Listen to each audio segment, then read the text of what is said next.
Hello there, and welcome to another episode of PasticheofSkin's First 15 Minutes. This time we're taking a quick glance at Blood Bowl 2. Yes, Blood Bowl 2, the Games Workshop inspired themed, essentially, management and gameplay sim for American football. I am not from the States. I'm not too sure how close this plays into the American football aesthetic and the actual way it plays, but it's interesting. And I do like Games Workshop. I like the theming of the characters. Now, we've of course got an introduction with our front main screen here with the main characters that are going to be commentating us throughout the main play of the game, throughout the campaign and through gameplay. But first we're going to take a look at the options menu and just kind of see what is available on the console version. There's a lot more versatility and changeability in the PC version of this game. The port to consoles doesn't really, as you can see, have much to really give us in terms of customization or uniqueness, and a lot of that's because of how much we really need to stay with the same control scheme. You Cabal Vision viewers out there in the old world and beyond, I hope your crystal ball is fully charged, and if not, find yourselves a wizard and chain him to it, because the 25-13 season promises to be one hell of a show, doesn't it, Bob?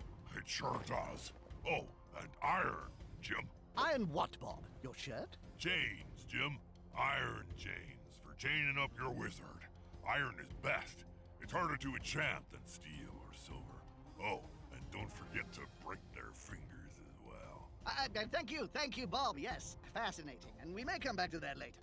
In the meantime, all you sports fans should keep it here on brand new Cabal Vision HD. But what about all you new viewers who are joining us for the first time? How would you explain a game of Blood Bowl to someone who hasn't experienced the joy and delight of it before, Bob?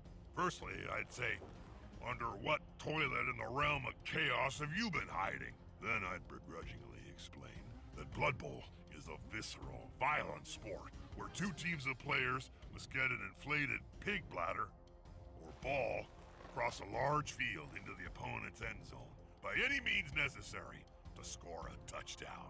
The catch?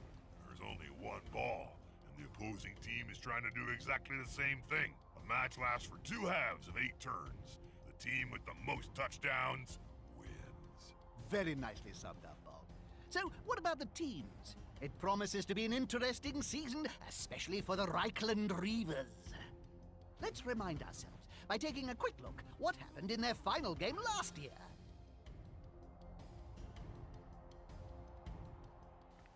The Reichland Reavers are the characters, the actual team that you play as whenever you're playing through the campaign series. I'm sure there's actually more customization, and you can actually join different leagues and do different things, but the campaign kind of focuses on this team to allow you to kind of learn the mechanics and style of gameplay. As I was saying previously, it is a game of 2 halves of 8 turns each. It has every single comment along the way. It doesn't ever break an explanation, I think it is, of the fact that it is dice rules. Everything is dice rules, the same as it would be on a tabletop game. It just manages them for you.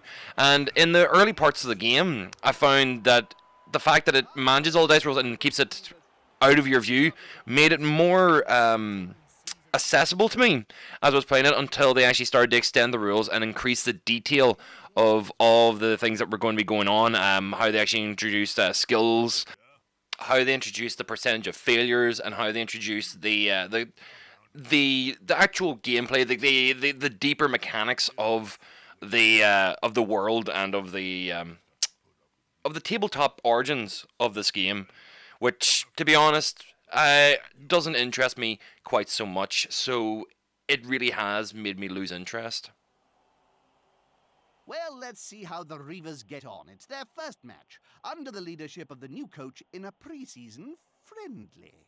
Never use the word friendly in connection with Blood Bowl, Jim. You'll end up getting sued for false advertising. Okay, let's take a look. The most interesting thing I've found about the game itself is its commentators, Jim Johnson and Bob Bufford. This kind of like overarching kind of explanation while you're playing through the game, and their little commentary and the lore and the amount of little side stories that they drop in, which aren't told through cutscenes or through large story elements. It's just told via the commentators and through loading screens, which you will see a lot of. In this particular video, in this edit that I've done, I've cut out entire sections of loading screens, which were on the unmanageable level of about 20 to 30 seconds at the tops and bottoms of games, and between moments they went from cutscene. I don't know if that is particularly a console issue with the load that has to be put onto the game to actually get it up and running, but it was frustrating to the point where there's times where I would just want to stop playing due to the interruption that this would cause in my setup of the next game, which partially is to blame with the campaign mode itself, which is very much it's holding your hand all the way through. It freezes the game and explains in a single action, and then moves on to the next time something like this comes up, and freezes the game again. And as you get through the campaign, through the first few missions, we gain an overconfidence in your ability to handle your opponents. I was decimated in my first actual match with all skills and applications applied, because individually I just hadn't gotten into the game. I'm sure that this game is got amazing depth for people who want to drop the time in, but in a play session of 5 hours, I played through just the campaign opening parts up until the first match against your rivals at the very beginning of the game, and I really was not having fun with the pressure and the timing of playing through the match with the actual active timer, while still remembering mechanics that I had just kind of gotten my hands or my head around.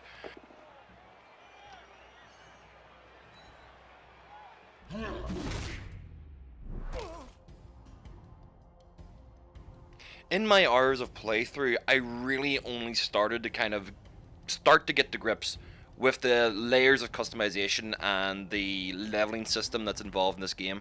I could see this for people that just dump hour after hour after hour into upgrading team members and groups, and it has that same vein of enjoyment value of making a very unique customized team, the same way that XCOM did, with the exact same ramifications of having players actually die on you as well.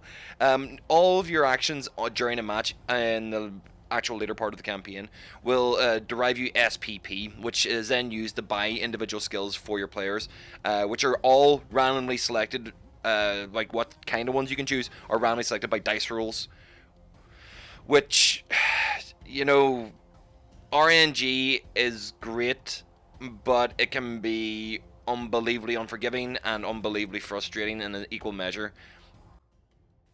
In summation, this isn't a game for me.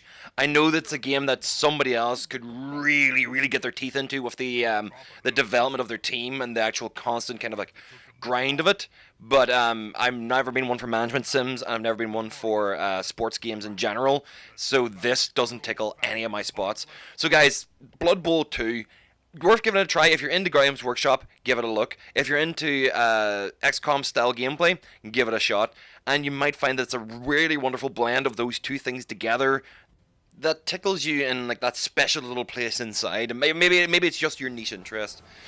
So guys, this has been Blood Bowl 2. It's not been my greatest game, it's not the one I really enjoyed, so for you, I played this, but not for me. Guys, thank you very much for watching Pastiche of Skin. I hope to see you all in the next video, so bye-bye.